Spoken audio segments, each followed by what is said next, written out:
नमस्कार दोस्तों, welcome to my YouTube channel DS education. मैं हूं दिनेश साहू और दोस्तों हम अध्ययन कर रहे हैं भारतीय राज्य व्यवस्था या फिर पॉलिटी का। ठीक है दोस्तों, तो ये हमारा पॉलिटी का तीसरा लेक्चर है। इससे पहले हमने दो एक्ट 1773 का रेगुलेटिंग एक्ट, ठीक है, इसके अलावा 1784 का पिट्स इंडिया एक्ट, ठीक है, और एक 1786 का एक्ट, ये तीन एक्ट का हम अध्ययन कर चुके हैं। और दोस्तों जो आज हम अध्ययन करने वाले हैं वो अध्ययन करेंगे चार्टर एक्ट का। दोस्तों आज हम दो ही चार्टर एक्ट लेंगे, है ना। तो पहला चार्टर एक्ट है 1793 का चार्टर एक्ट और दूसरा जो हम अध्ययन करेंगे वो है 1813 का चार्टर एक्ट। तो दोस्तों थोड़ा सा मैं क्विक रिवीजन करेंगे, ठीक है, कि हमने लास्ट क्लास में क्या क्या पढ़ा था। तो दोस्तों हमने लास्ट क्लास में सबसे पहले देखा था पिट्स इंडिया एक्ट के बारे में, है ना। तो दोस्तों उस टाइम जो ब्रिटेन के जो प्रधानमंत्री थे, है ना, वो कौन थे, मैंने आपको बताया था विलियम पिट्स दी यंगर, है ना। तो उन्हीं के नाम पे पिट्स इंडिया एक्ट नाम पड़ा था क्योंकि उन्हीं ने इस एक्ट को इंट्रोड्यूस किया था, है ना दोस्तों। इसके बाद दोस्तों यदि हम इसकी बात करने के लाने का कारण क्या था, ठीक है दोस्तों, तो जो 1773 में रेगुलेटिंग एक्ट आया था उसमें कुछ कमियाँ रह गई थी, तो उन कमियों को दूर करने के लिए पिट्स इंडिया एक्ट को लाया गया था।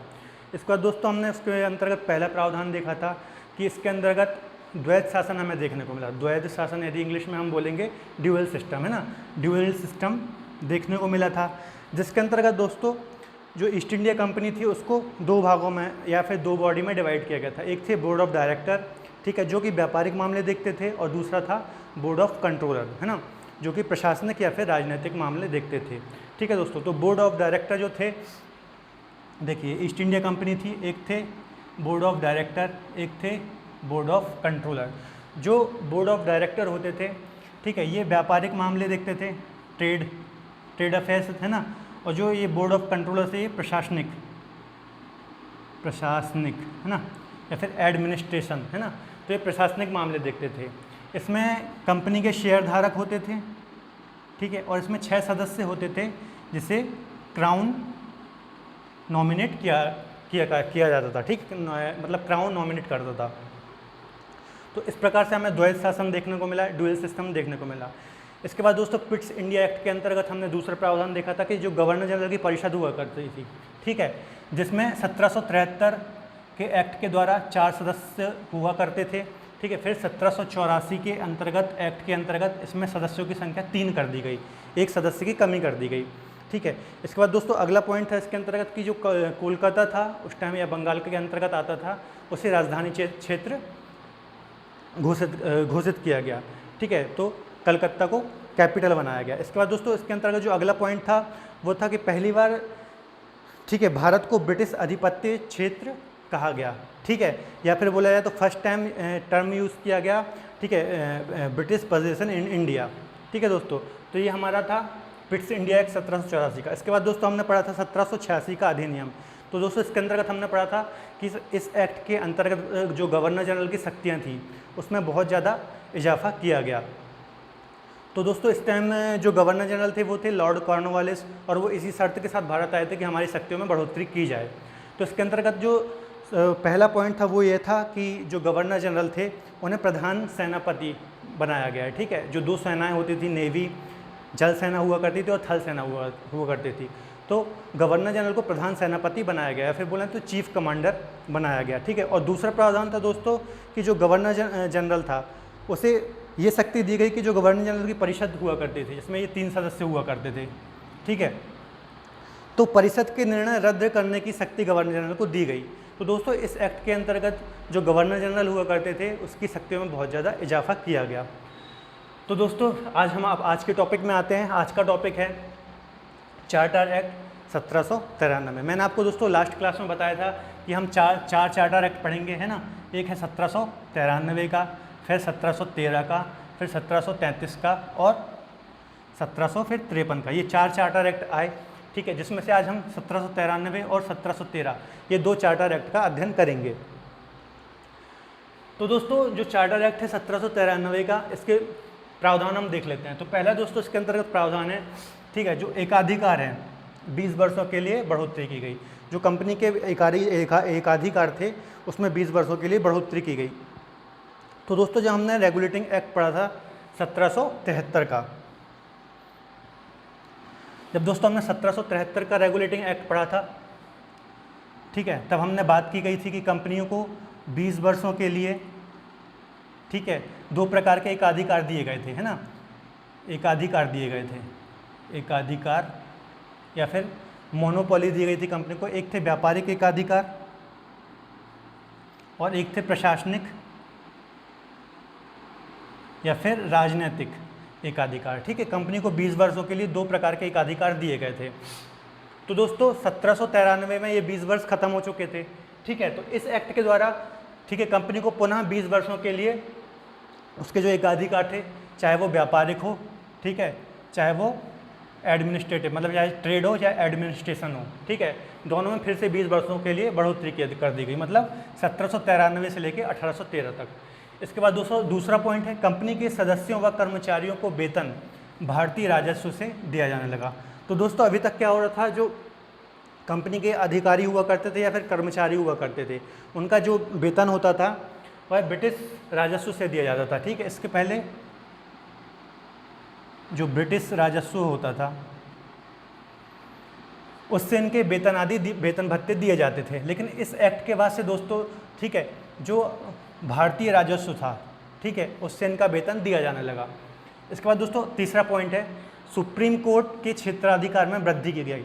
दोस्तों हमने पढ़ा था कि जो हमारा, जब हमने रेगुलेटिंग एक्ट पढ़ा था 1773 का, है ना, तो हमने देखा था कि इसके अंतर्गत बंगाल में या फिर कोलकाता में सुप्रीम कोर्ट की स्थापना की गई थी, जिसके जज कौन थे, एलिजा एम्पे, है ना। तो इस एक्ट के द्वारा 1793 के चार्टर एक्ट के द्वारा जो सुप्रीम कोर्ट था उसके क्षेत्राधिकार में वृद्धि की गई, मतलब जो उसका एरिया था सुनवाई का उसे और बढ़ाया गया, ठीक है, उसका दायरा और बढ़ाया गया या फिर वृद्धि की गई। इसके बाद दोस्तों अगला पॉइंट है, ईस्ट इंडिया कंपनी को व्यापारिक अनुमति प्रदान करने की शक्ति। दोस्तों ये चौथा पॉइंट है, थोड़ी इंपॉर्टेंट और अलग है, ठीक है। बाकी ये कोई जो 3 पॉइंट हमने पढ़े ये उतने ज़्यादा इंपॉर्टेंट नहीं है, ठीक है। ये चौथा पॉइंट थोड़ा इंपॉर्टेंट है क्योंकि ये बेसिक पॉइंट है जो हमने पढ़े, लेकिन ये थोड़ा इंपॉर्टेंट और अलग पॉइंट है। तो दोस्तों इसके अंतर्गत क्या कहा गया, ईस्ट इंडिया कंपनी को व्यापारिक अनुमति प्रदान करने की शक्ति, ठीक। अब ये क्या है दोस्तों, तो दोस्तों आपको पता होगा कि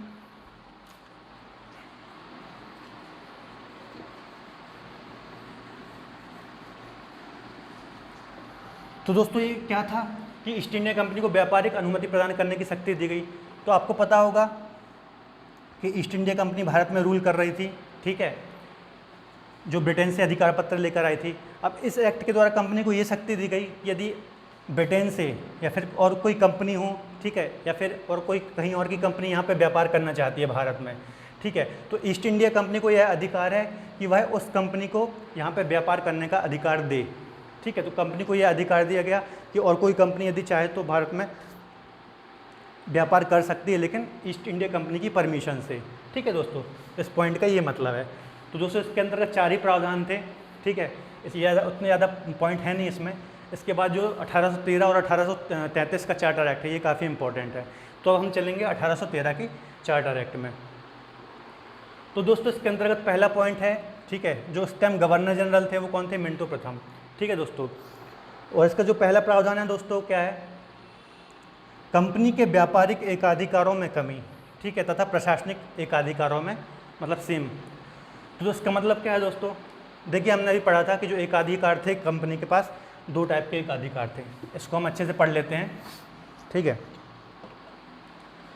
देखिए दोस्तों हो क्या रहा था, ये जो मैंने आपको ये चौथा पॉइंट बताया था, ठीक है, कि पहली बार ईस्ट इंडिया कंपनी को यह शक्ति दी गई कि वह किसी अन्य कंपनी को भी यहाँ भारत में व्यापार करने का अनुमति दे सकती थी। एक्चुअली ब्रिटेन में हो क्या रहा था दोस्तों उस टाइम पे, आपको पता है उस टाइम पे यदि हम बात कर लें 18वीं शताब्दी की, है ना, या फिर 17वीं शताब्दी की, ठीक है, ये जो 2 सेंचुरी थी, इस टाइम पे जो यूरोप था और ब्रिटेन था, इस टाइम औद्योगिक क्रांति चल रही थी, ठीक है, या फिर बोलेंगे इंग्लिश में इंडस्ट्रियल रेवोल्यूशन वहाँ पे चल रहा था।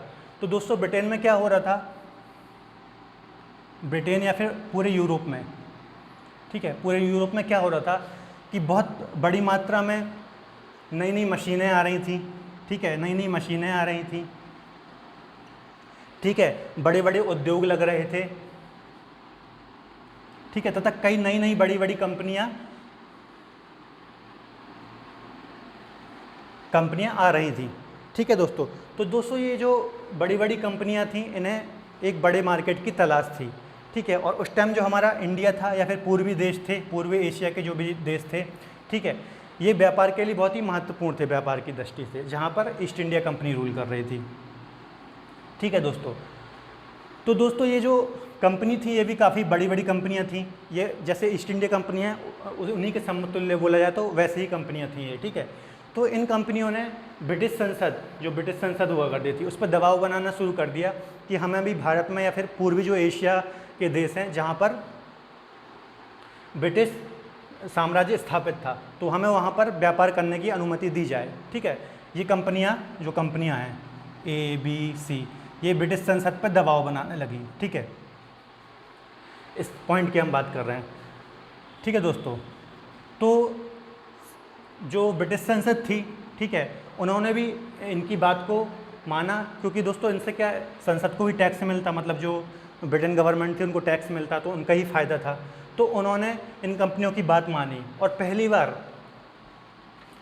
बार ये एक्ट में देखने को मिलेगा जो ईस्ट इंडिया कंपनी थी, ठीक है, ईस्ट इंडिया कंपनी थी, इसे दो प्रकार के एकाधिकार प्राप्त थे, एक प्रशासनिक थे और एक व्यापारिक थे, है ना। तो पहली बार दोस्तों देखने का मिलेगा कि जो इनके व्यापारिक एकाधिकार थे, देखिए प्रशासन की बात नहीं कर रहा हूँ, ये तो 20 वर्षों के लिए बढ़ा दिए गए थे, ठीक है, हम कर रहे हैं व्यापारिक एकाधिकार की। तो व्यापारिक एकाधिकार या फिर ट्रेड अफेयर्स की हम बात करें तो इसमें पहली बार बहुत बड़ी मात्रा में कमी की गई और लगभग सारे इनके जो एकाधिकार थे उन्हें समाप्त कर दिया गया, ठीक है दोस्तों। जितने भी इनके एकाधिकार थे सब समाप्त कर दिया, सिर्फ 3 चीज़ों को छोड़कर। अब जो ईस्ट इंडिया कंपनी थी भारत में, सिर्फ 3 ही चीज़ों का इनके पास एकाधिकार था, चीन के साथ व्यापार, ठीक है, चाय का व्यापार और अफीम का व्यापार, ठीक है, एकाधिकार। तो दोस्तों अब ईस्ट इंडिया कंपनी सिर्फ इन 3 चीज़ों को छोड़कर जितने भी व्यापार हुआ करते थे सबके एकाधिकार खो चुकी थी, ठीक है। और भारत में अब कोई भी कंपनी ब्रिटेन की आकर यहाँ व्यापार कर सकती, चाहे वो व्यक्ति हो या कंपनी हो, यहाँ पे व्यापार कर सकती थी। तो दोस्तों इस एक्ट के द्वारा ये पॉइंट वही है कि कंपनी के व्यापारिक एकाधिकारों में कमी की गई, चाय, चीन और अफीम अपवाद, मतलब जो इन तीनों का एकाधिकार था अभी भी ईस्ट इंडिया कंपनी के पास था, सिर्फ ईस्ट इंडिया कंपनी ही ये व्यापार करेगी। तथा प्रशासनिक एकाधिकार को 20 वर्षों के लिए बढ़ा दिया गया, ठीक है। तो प्रशासनिक एकाधिकार से कोई छेड़छाड़ नहीं की गई। इसे कब तक बढ़ा दिया गया? 1813 से 1833 तक, ठीक है, लेकिन इनमें ज़बरदस्त कमी की गई। इसका दोस्तों अगला पॉइंट है, सभी ब्रिटिश व्यापारियों व कंपनियों को भारत में व्यापार करने की छूट। तो मैंने वही अभी बताया कि अब ब्रिटेन से यदि कोई भी कंपनी या फिर कोई भी यदि शख्स यहाँ पे व्यापार करना चाहता है तो कर सकता है। इसके बाद दोस्तों अगला पॉइंट था, कंपनी की आय से भारतीयों को शिक्षा में 1 लाख, कंपनी की आय से भारतीयों की शिक्षा में 1 लाख रुपए खर्च किए गए।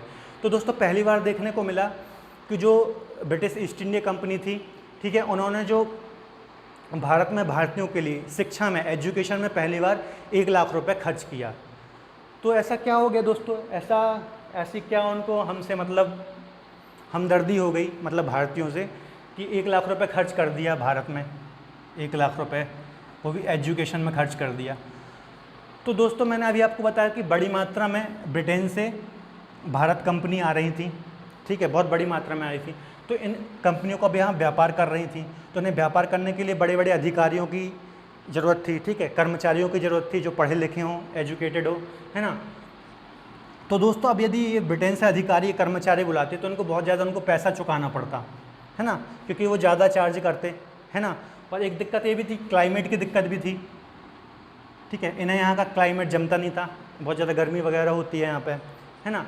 तो इसलिए दोस्तों ताकि ये जो भारतीय कर्मचारी हैं या भारतीय लोग हैं हमारी इनकी कंपनियों में काम कर सकें, ठीक है, इसलिए पहली बार यहाँ के लोगों को एजुकेटेड किया गया, शिक्षित किया गया। तो पहली बार भारतीयों को शिक्षा में 1 लाख खर्च किया गया, मतलब एजुकेशन में 1 लाख खर्च किया गया। इसके बाद दोस्तों ईसाई मिशनरियों का आगमन और हेडक्वार्टर कोलकाता। तो दोस्तों ईसाई मिशनरी क्या होता है? ईसाई मिशनरी दोस्तों जो अपने धर्म का प्रचार प्रसार करते हैं, है ना। तो ईसाई मिशनरियों को बड़ी मात्रा में आगमन हुआ। ठीक है, एक्चुअली इनका काम क्या होता है, ये अपने ईसाई धर्म का प्रचार प्रसार करते हैं। एक प्रकार की संस्था होती है, ठीक है, जिसमें उनके धर्मगुरु टाइप लोग होते हैं और अपने धर्म का प्रचार प्रसार करते हैं। तो पहली बार ईसाई मिशनरी का आगमन हुआ भारत में। ठीक है, और उसका हेडक्वार्टर कोलकाता बनाया गया। तो दोस्तों ये काफ़ी इंपॉर्टेंट एक्ट है। ठीक है, इस एक्ट के द्वारा जो ईस्ट इंडिया कंपनी थी उसमें काफ़ी ज़्यादा चेंजेस देखने को मिले। ठीक है, और उसकी शक्तियों में काफ़ी कमी की गई, खासतौर पर व्यापारिक एकाधिकार कम किए गए। अब वह सिर्फ चाय, चीनी और अफीम का व्यापार कर सकती थी। तो दोस्तों ये सारे पॉइंट बहुत ज़्यादा इंपॉर्टेंट हैं। तो आज की क्लास इतनी ही थी दोस्तों। एक बार हम फटाक से रिवीजन करेंगे कि हमने क्या क्या पढ़ा। तो दोस्तों 1793 के एक्ट के अंतर्गत हमने पढ़ा कि एकाधिकार को 20 वर्षों के लिए बढ़ा दिया गया था। ठीक है, 1793 से 1813 तक।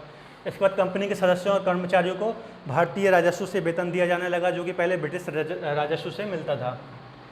इसके बाद सुप्रीम कोर्ट के क्षेत्राधिकार में वृद्धि की गई। ठीक है, जो इसका क्षेत्राधिकार था सुप्रीम कोर्ट का, जिसकी स्थापना हुई थी 1773 के रेगुलेटिंग एक्ट के द्वारा। ठीक है, कोलकाता में। तो इसके क्षेत्राधिकार में वृद्धि की गई। इसके अलावा ईस्ट इंडिया कंपनी को व्यापारिक अनुमति प्रदान करने की शक्ति मिली। ठीक है दोस्तों। तो दोस्तों ये जो मैंने आपको इसका पॉइंट पढ़ा था, चौथा पॉइंट, ये इससे रिलेटेड ही है ना। चूँकि उस टाइम नई नई कंपनियाँ आ रही थी ब्रिटेन में, तो दबाव बन रहा था ब्रिटिश संसद पर कि हमें भी परमिशन दी जाए यहाँ पे व्यापार करने की। तो इसी कारण ये इस एक्ट के द्वारा ईस्ट इंडिया कंपनी को शक्ति देगी कि भैया यदि आप चाहो तो इन कंपनियों को यहाँ पे परमिशन दे सकते हो व्यापार करने की। ठीक है, तो इससे एक रिलेटेड पॉइंट है। इसके बाद हमने 1813 के अंतर्गत पढ़ा दोस्तों, गवर्नर जनरल मिंटो फर्स्ट थे, है ना। और प्रावधान, कंपनी के जो व्यापारिक एकाधिकार थे इसमें बड़ी मात्रा में कमी की गई। अब सिर्फ ईस्ट इंडिया कंपनी चाय, चीन और अफीम, इन तीनों चीज़ों का एकाधिकार के साथ व्यापार कर सकती थी, बाकी सब खत्म कर दिए गए। इसके अलावा प्रशासनिक एकाधिकार को 20 वर्षों के लिए बढ़ा दिया गया है ना, 1813 से 1833। इसके बाद सभी ब्रिटिश व्यापारियों व कंपनियों को भारत में व्यापार में छूट। अब कोई भी कंपनी ब्रिटिश की यहाँ पे व्यापार कर सकती थी। इसके अलावा कंपनी की आय में भारतीयों की शिक्षा में 1 लाख रुपये खर्च किया गया। ठीक है दोस्तों, चूँकि ये जो कंपनियाँ आ रही थी इन्हें शिक्षित अधिकारी चाहिए थे, तो पहली बार भारतीयों को एजुकेटेड किया गया। ईसाई मिशनरियों का आगमन, जो धर्म प्रचारक होते हैं उनका आगमन हुआ और हेडक्वार्टर कोलकाता बना। इसके बाद दोस्तों जब हम 1833 का चार्टर एक्ट पढ़ेंगे तो उसमें देखेंगे कि जो ये एकाधिकार थे, ठीक है, 3 एकाधिकार बचे थे, इनको भी समाप्त कर दिया जाता है 1833 के चार्टर एक्ट के द्वारा। ठीक है, तो दोस्तों मैंने ये चारों चार्टर एक्ट इसलिए कवर नहीं किए क्योंकि लेक्चर काफ़ी लंबा हो जाता है ना, इसलिए मैंने आज आपको 2 ही चार्टर एक्ट पढ़ाए हैं। इसके बाद वाली क्लास में हम पढ़ेंगे 1833 का चार्टर एक्ट पढ़ेंगे और 1853 का चार्टर एक्ट। तो दोस्तों मैं आपको बता दूं कि हम अभी चैनल में भारतीय राज्य व्यवस्था या फिर इंडियन पॉलिटी का अध्ययन कर रहे हैं। ठीक है, ये हमारा तीसरा लेक्चर था। ठीक है, जिसमें हमने 2 एक्ट कवर किए हैं।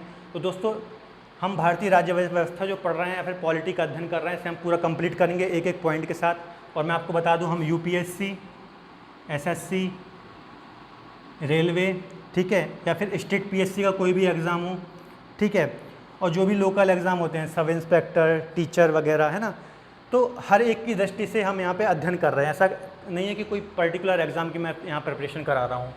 तो दोस्तों आप हमारे चैनल को सब्सक्राइब कर लीजिए, ठीक है, ताकि, और बेल आइकन को भी ज़रूर प्रेस कर लीजिए, क्योंकि जब हमारा नेक्स्ट लेसन अपलोड होगा तो सबसे पहले आपके पास पहुंच जाए। और दोस्तों यदि आपको लेसन पसंद आए तो आप लाइक ज़रूर कर दीजिए, क्योंकि इससे मुझे मोटिवेशन मिलता है। ठीक है, तब तक के लिए धन्यवाद।